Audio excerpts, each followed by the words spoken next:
All right, guys, good morning. I do apologize.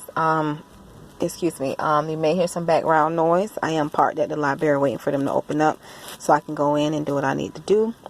If you missed this morning's video about the corporately thanking God, and you know, I was taking Justice to school, but while we were going there, I was just corporately thanking God, and you know, for what he's done through the channel and in the lives of others. We prayed together, and then I just gave you guys the spiritual analogy of the 3 little pigs, and I told you guys that I'll be coming on to release this video. But if you missed that video, feel free to check it out. But we are in the 4 Seasons of Marriage by Dr. Gary Chapman. If you missed the first 2 videos, check it out. We released those a couple of days ago, and I'm not going to recap. I'm just going to keep going forward with the reading. So we stopped here. There is a way out, and I ask that God blesses our reading today in Jesus' name, amen. So there is a way out, and it begins with hope. The coldness of winter often stimulates a desire for healing and health.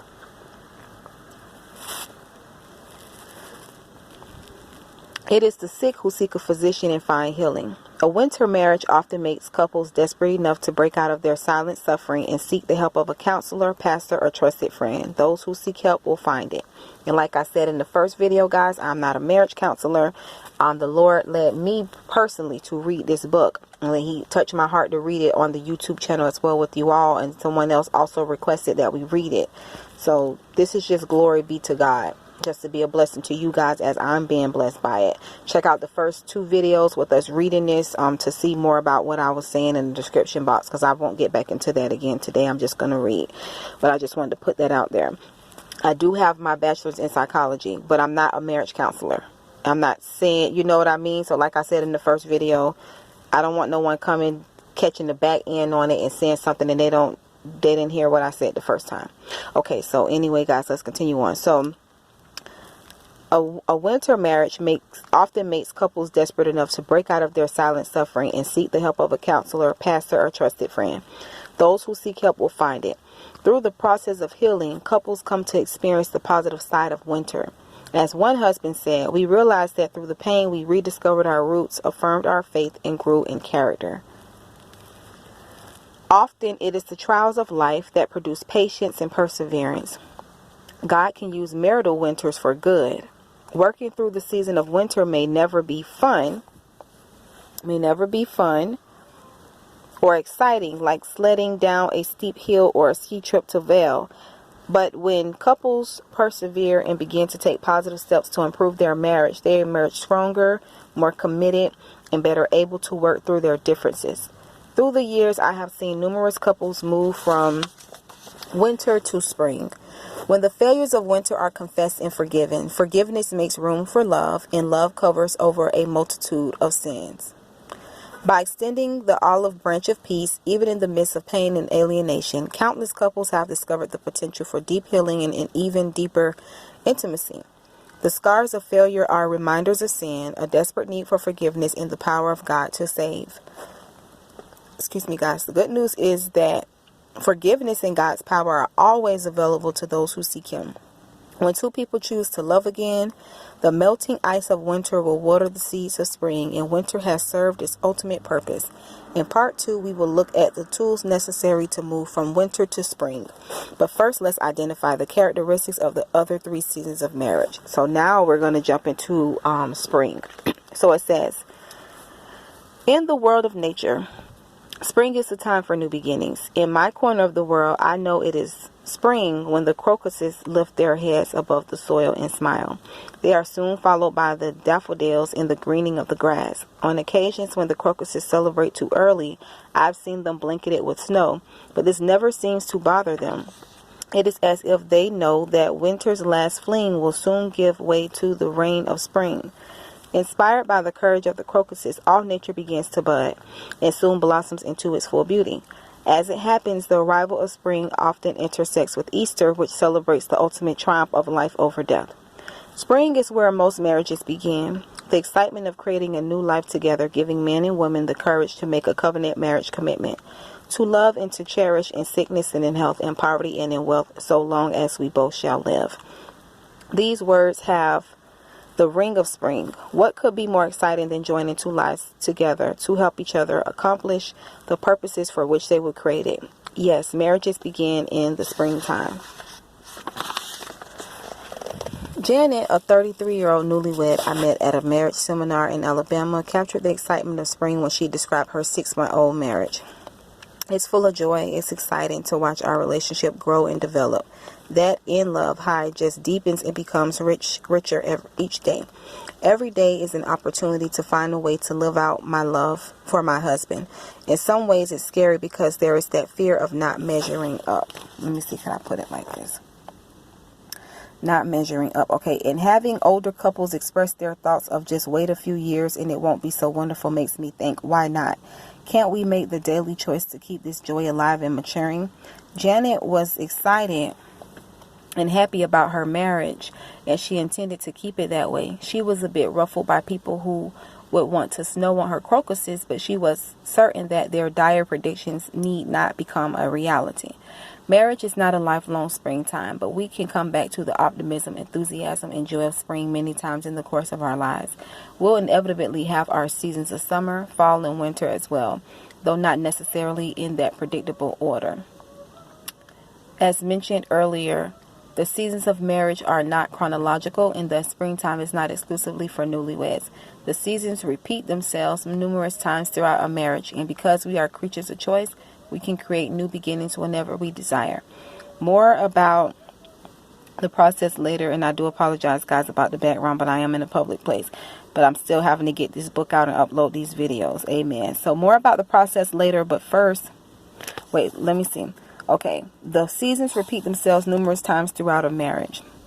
And because we are creatures of choice, we can create new beginnings whenever we desire. More about the process later, but first let's visit with some couples who are in the springtime of marriage. As we've seen, the seasons of a marriage are created by the changes we encounter, and more important, by our emotions, attitudes, and actions. Emotions typically influence our attitudes and our actions. For example, if I feel angry, the anger can develop into an attitude and I act it out. Conversely, the emotion of joy may lead to an attitude of optimism, which in turn results in the action of encouraging others. When couples describe their emotions, attitudes, and actions, they are describing the quality of their marriage relationships or the season of their marriage. So what does a springtime marriage look like? Now we're going to talk about the emotions of spring. Spring is characterized by animated and buoyant feelings such as excitement, joy, hope, and happiness. Amanda from Little Rock, Arkansas is 33 and has been married for a year. It's exciting, she says. We've been together for 10 years of dating, but marriage brings a whole new aspect to our relationship. Now I have a husband whom I love, and I know he loves me. It's new. I see him in a different light. I'm excited about what the future holds for us. Brandon got married for the first time at age 45. He's been married for 2 years and says, I'm excited about our marriage as we continue our journey together. It's been a little scary as we have tried to take our emotions to a deeper level by learning each other's love language. I am really happy to be married to a woman who wants to continue growing and not let our relationship become stale. I want to keep on learning how to be a better husband, and prayerfully in September of this year we'll be able to read the 5 Gary Chapman's other book, The 5 Love Languages, as well. Because I know for next month we're going to also be reading The Purpose-Driven Life. Between February and March, we're going to continue reading this book and The Purpose-Driven Life, until we're done with those. And like I said, I'll still be releasing videos as God leads, as well with words and different things to encourage you guys. But let's see, by learning each other's love language. I am really happy to be married to a woman who wants to continue growing and not let our relationship become stale. I want to keep on learning how to be a better husband. I met Joyce and Rob at one of my marriage seminars in Tampa, Florida. At one of the breaks after we had chatted a bit, I asked Joyce to describe her marriage in terms of one of the 4 seasons. She said, after listening to the first half of your seminar, I feel very blessed to be in the spring season of our marriage.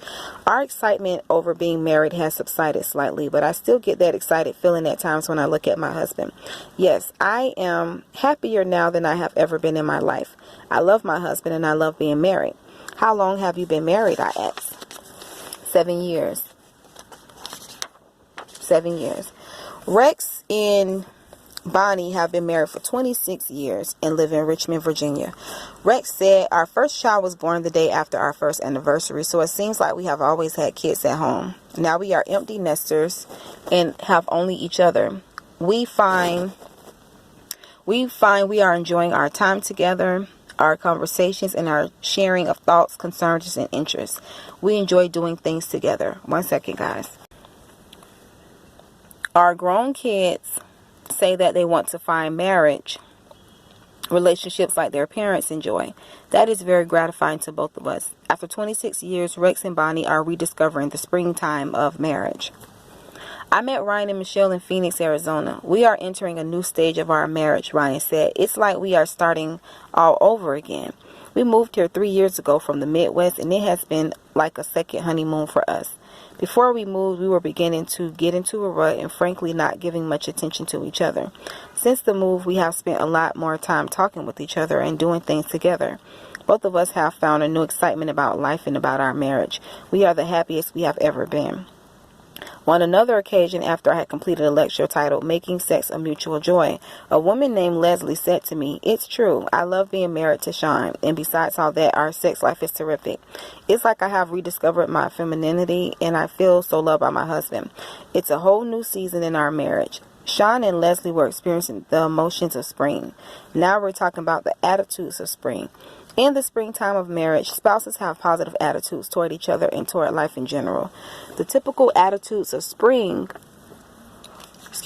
are gratitude and anticipation of the future. Change is perceived as an opportunity for new beginnings, and springtime couples fully expect to make the best of those opportunities. We sometimes speak of the pessimist as a person who sees the glass half empty, whereas the optimist sees it half full. A pessimist says, "It looks like it's going to rain." The optimist says, "We may get a sprinkle, but I think it's going to be a beautiful day."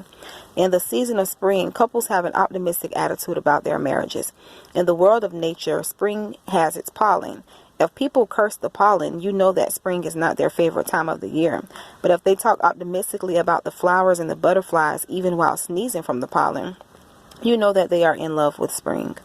The same is true in marriage. Even in the springtime, there can be difficulties, but the prevailing attitude is one of anticipated growth rather than despair. Jill from upstate New York described the attitude of spring well when she said, "I feel that our marriage is growing. Of course, we have our ups and downs like anyone else, but we are trying to build our lives around the teachings of Christ. We are learning to communicate, learning how to nurture our love, and learning how to be open to each other's ideas and feelings. We are excited about being together and exploring the future with God." Not only is springtime characterized by an attitude of optimism, it is also accompanied by an attitude of gratitude. Joni had been married to Alex for 22 years when she said to me, "Things aren't where I want them to be, but I am hopeful for the future. I am grateful for what I have, and I want us to keep growing. When I see other marriages falling apart, I'm glad that Alex and I still love each other and are continuing to work at our relationship."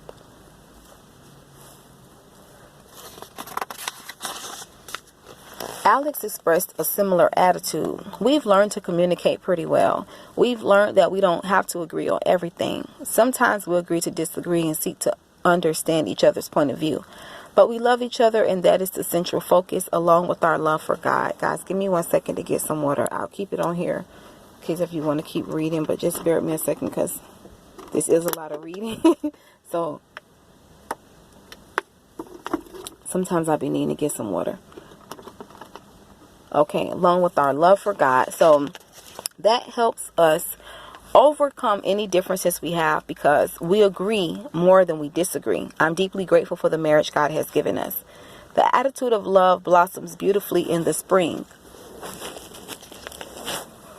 Excuse me, guys. As Janet from Alabama said after 6 months of marriage, "Every day is an opportunity to find a way to live out my love for my husband." She is expressing an attitude of love.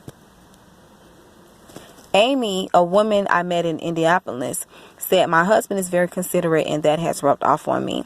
We both are very aware of each other's feelings and try to make a conscious effort to nurture our relationship. We love each other and we want to keep it alive forever." If it is springtime in your marriage, you will be consciously thinking about things you might do or say to express your love to your mate. Last Sunday after the morning worship service at our church, I was greeted by a couple who had been married for 35 years. The husband said, "Last week we took a vacation and we took your book, The 5 Love Languages, men's edition, with us. I read your original book 7 years ago and thought I understood my wife's love language. But this week we both learned a lot about each other. It's been one of the best weeks we've had in years. We feel like we are beginning a second honeymoon. Only this time our love is so much deeper than it was in the early years of our marriage. It was obvious to me that spring had returned after 35 years of marriage. Springtime is also undergirded by an attitude of trust. Trust is believing that your spouse is a person of integrity, that he or she will tell you the truth. If your marriage is built on the solid foundation of trust, you are certain of your spouse's faithfulness to the marital commitment, and you will choose to believe the best about your mate, even in uncertain circumstances. The attitude of trust brings a sense of security. I've never forgotten what one young man said to me a few years ago. We've been married 10 years, and one of the greatest things for me is the trust that I have in Misty. My father could not trust my mother. She had numerous involvements with other men through the years. It was a great source of grief for my father, although I always admired the fact that he forgave her and sought to recover. Mom died 6 years ago, and Dad is now married to a wonderful Christian woman. I'm really happy for him. I guess because of all that, I am so grateful for Misty and her love and commitment to me. Knowing that I can trust her brings me great joy. He was expressing one of the characteristic attitudes of spring. When we foster the springtime attitudes of optimism, gratitude, love, and trust, we will enjoy the fragrant blossoming of spring in our marriages. Such attitudes lead to positive actions. Now we're talking about the actions of spring. For most of us, spring brings us out of the house into a whole new world of activity. Who doesn't enjoy a spring picnic, ants and all? In many parts of the country, spring means mowing the grass and planting the garden. On top of that, it is a whole world of spring sports that provide recreation for the kids and turn mom into a taxi service. Spring is a time for accelerated activity, and most of us are happy to emerge from our winter dens and participate in the excitement. Similarly, when spring comes to a marriage relationship, it will be characterized by new attitudes and new activities. Give me 1 second, guys. I had to catch my breath as well. So we look for ways to express our love and stimulate excitement in our relationship. These are not random. Let me try to fix this book for you guys. These are not random actions, activity for activity's sake. No, nor are they self-centered. The focus is on bringing new life to the marriage and building up the good that is already there. In this season of marriage, the guiding principle is nurture, which means to feed. The actions of springtime are designed to feed and nourish the marital relationship. Both spouses seek to do things that will enhance the life of their mate. They ask themselves, how will this affect our relationship? If a marriage is in the season of spring, both spouses will do things to deepen their relationship and benefit the other person. Ashley had been married for 7 years and spoke excitedly when she said to me, "We have finally established date nights to talk or do whatever we want." I'm sorry, guys. They're just loud. I think they're going to the library.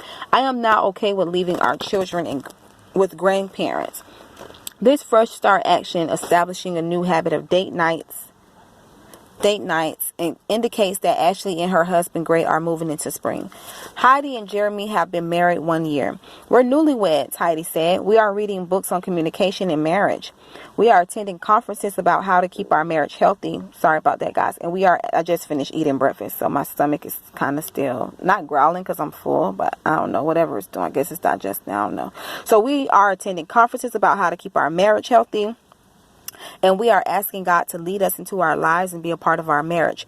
We are both very fortunate to have come from Christian homes, and we both grew up with wonderful models. We are excited about the future. Heidi and Jeremy are not resting on the laurels of their parents, but taking positive action to see that their marriage stays on track.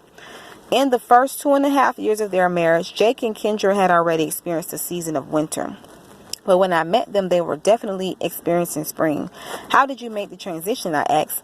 "I eliminated my part-time job," Jake replied. "We had realized that we simply did not have time to work on our marriage.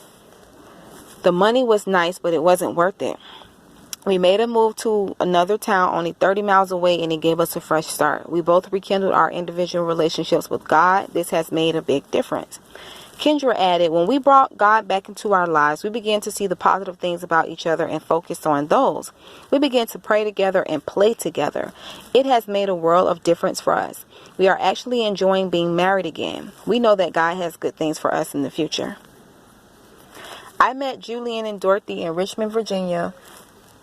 Excuse me, guys. Julian opened the conversation by saying, we want to tell you how much we appreciate your writing. It has opened to us a whole new world of understanding each other. For 25 years, Dorothy said, I wondered what made him tick. Then I discovered that his love language is our quality time and physical touch. My love languages are words of affirmation and acts of service. When I stopped cleaning, cooking, and painting, took time to sit down and talk with him face to face, and started giving him loving touches, he began doing acts of service and giving me words of affirmation. We have entered a whole new stage of marriage. It's called springtime, I said, and I hope you stay there a long time. Obviously, making positive changes requires a willingness to change. Madeline was 21 and had been married for only 10 months when I met her and her husband Jackson in Sumter, South Carolina. We got off to a rough start in our marriage, she said, but God has worked positively in our lives to get us over the lump. He revealed to us our own selfishness. We still have disagreements occasionally, but I'm continually humbled and disarmed by my husband's willingness to look at what he is doing and be open to change. That makes me love him more and more. Jackson added, we have only begun this season with God's help and understanding. We took a class on marriage at our church and realized that we are both incomplete people and God has a desire to see us change. He is using our marriage to help both of us grow. I predict that if Madeline and Jackson continue with their willingness to change, they will live in the springtime or summer most of their lives. Loving actions, which begin with the willingness to change, create a positive emotional climate between a husband and a wife that makes life exciting. And we'll close once it hits 31 minutes, guys. Positive actions require time. Dave from Atlanta has been married 21 years and has 3 children. One of the things that has kept our marriage alive and growing is that we chiseled time into our schedules to spend together doing things we mutually enjoy.